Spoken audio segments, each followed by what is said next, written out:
Hi all, welcome back to my channel. My name is Amira. If you are new here, welcome, and if you are returning, welcome back. Please be sure to hit that like button if you enjoyed the video and subscribe. Today I have for you a roundup of everything that I reviewed on the channel over the past few weeks. There were 3 particular products that I promised you guys in the comment section that I would revisit and that I would get back to you on. And so I wanted to start with those. First up are the Danessa Myricks Infinite Chrome Flakes. And I reviewed these on my channel at the beginning of October, and I'd had sort of a mixed review of these based on how they lasted on my eyes. I'd had them on for maybe an hour and a half, and they had started to lift. Not only the flakes themselves lift, but they were lifting the eyeshadow underneath them. So I wanted to play with these some more and really sort of experiment with what I used under them and how I applied them. Now, I had someone in the comment section say to me, "You're not supposed to use a brush to apply those. You're supposed to use your hands." Nay, nay, my friend, nay, nay.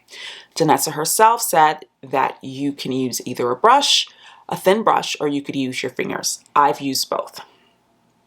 I got the same results. So first up, let's talk about strobe light. Strobe light is the one that I had the most amount of problems with in my initial review. So this is the one that I really focused on as far as seeing if these same issues happened again. I did a Instagram photo using strobe light, and I applied it over shades from the Beauty Bay Age of Opulence palette. This was applied over powder shadow and metallic. I applied it with my fingers. Initially, the look was beautiful.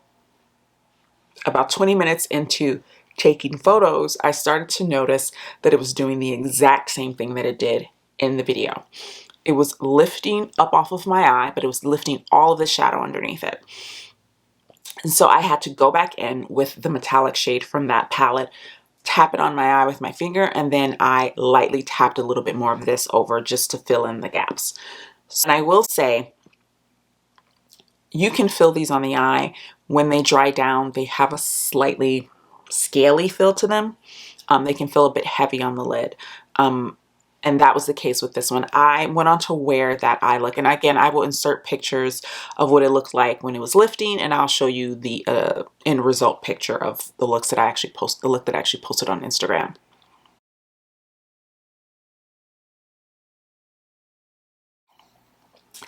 So I feel like of all 3 of these, and I will say right off the bat that I haven't used Lightning Bolt as much, and I probably should have skipped this one because I just haven't been as drawn to use it. But I will say of these 2 that I've used, which are the 2 that I used in my initial review, strobe light is the one that I feel the formula is the most difficult to work with. Fireball, I then decided to use over one of her Color Fix shadows. I wanted to try these over multiple types of shadow formulas and see how they work. So I've tried them over metallic, I've tried them over traditional powder, I've tried them over a cream to powder, and I've tried them over her Color Fix matte creams, which are basically creamy liquid shadows that dry down. I had the least amount of issues when I applied this one, Fireball, over her Color Fix. I used the Color Fix matte cream in the shade Exposed. I again tapped with my finger. No issues, none at all. So my hypothesis is that despite the fact that Danessa says that these can be applied over any type of eyeshadow, I think that these were truly, truly formulated to work best over her Color Fix shadows. And that's perfectly fine and makes perfect sense to me because it's her formula. She's formulated that. Of course, she would then formulate something else that works well with the rest of her collection. So I would say, if you have these, if you're still interested in these, if you have Color Fix shadows, use that when you are applying these. If you do not have her Color Fix shadows, proceed with caution. I would say that these are $25 a pop. They are not cheap. And so for me, my sort of final verdict with these is that I feel like they are not worth the price tag when you look at how finicky and how difficult they can be to use. Yeah, so that's my feeling about them. And again, like Strobe Light Fireball, I could feel in my eyes, it had quite a scaly feeling to it as well. So you can feel these on the eyes. But yeah, that's my final verdict. I don't think that it's a terrible formula. And just based on my experience with Strobe Light and my experience with Fireball, I think it all depends on which ones you get as far as how the formula will work.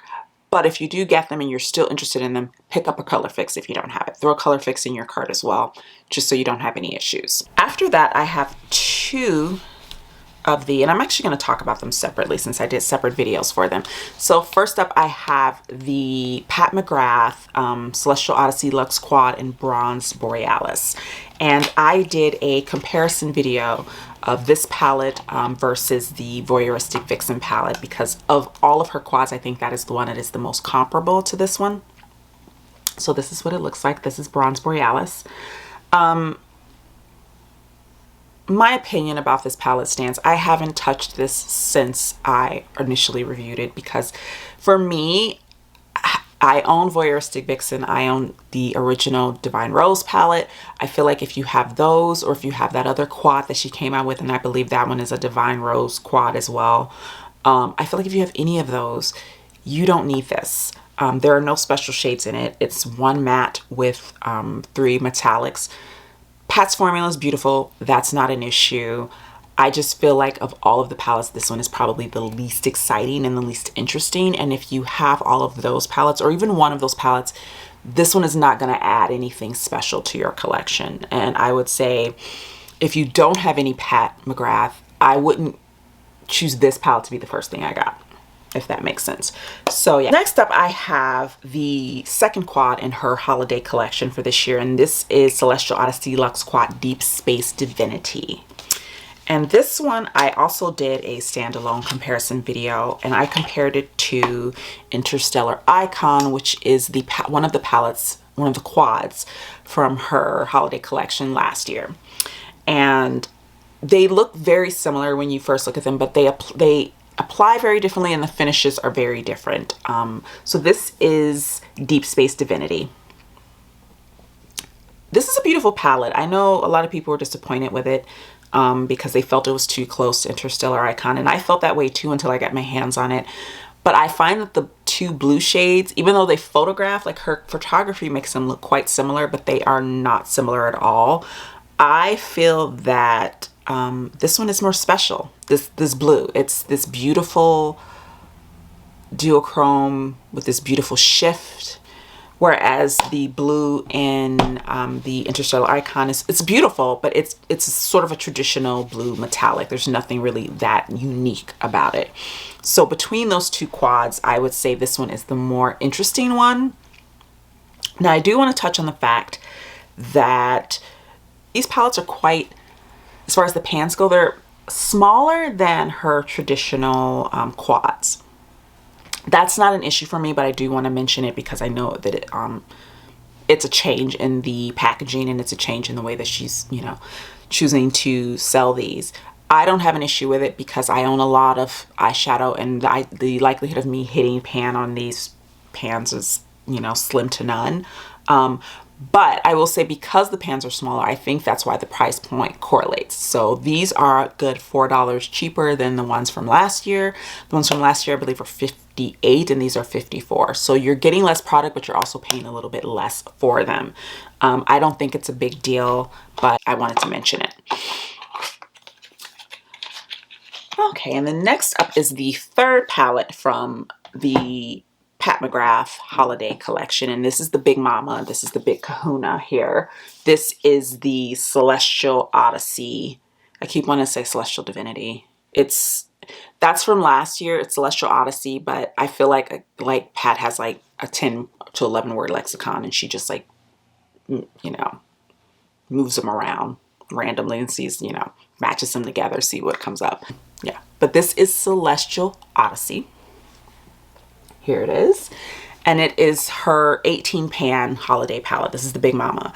And this one has been a bit of a sleeper for me. I wasn't expecting to enjoy using this as much as I have. And of all of the things that I'm reviewing or sort of touching base with you guys on again.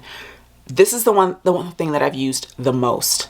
This one I surprisingly find quite inspiring, and it's weird because this is such a hodgepodge. I mean, there's no real color story here in my opinion. It's just colors, but they work, and they work really well together, and the formula is beautiful.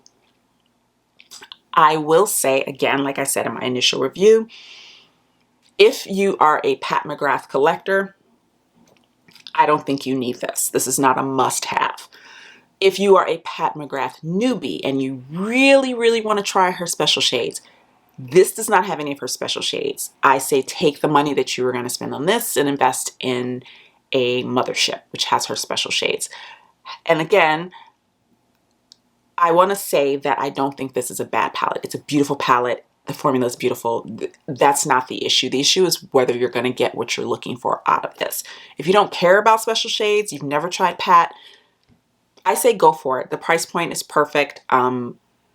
It's a $78 palette. It's not cheap, but for Pat McGrath, whose Motherships cost $125, this is a really great introduction palette. Also, Pat is right now having her VIP fall sale. And her fall sale, you get 25% off $125 or less, and 30% off $125 or more. So, let's do a little math here, folks. If you want a Mothership, you will be able to get a Mothership for 25% off. Or if you still don't want a Mothership yet, but you want to get this one, this is $78, and you can get 25% off of this. That's a fantastic deal. So I say if you're gonna get it now while her sale is going on. Same goes for if you want anything else from the holiday collection. Get your 25 to 30% off. If you want to invest in a Mothership, now's the time to do it. 25 to 30% is a great discount, and the Sephora VIB sale is starting on Friday, and that for Rouge members is 20%. So 20 or 25, I say 25 is a better deal.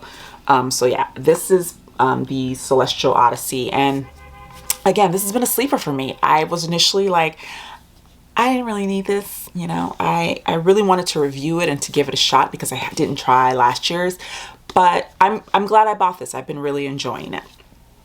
And finally, we have the MAC Feast Your Eyes eyeshadow palette from their limited edition fall collection, which looks like this. And I did a quick demo of this on my channel. This is what it looks like. And I haven't reached for this since, and I'm not surprised by that. My review was pretty meh about it. I don't think this is a bad palette. It's not a bad formula. The formulas are lovely.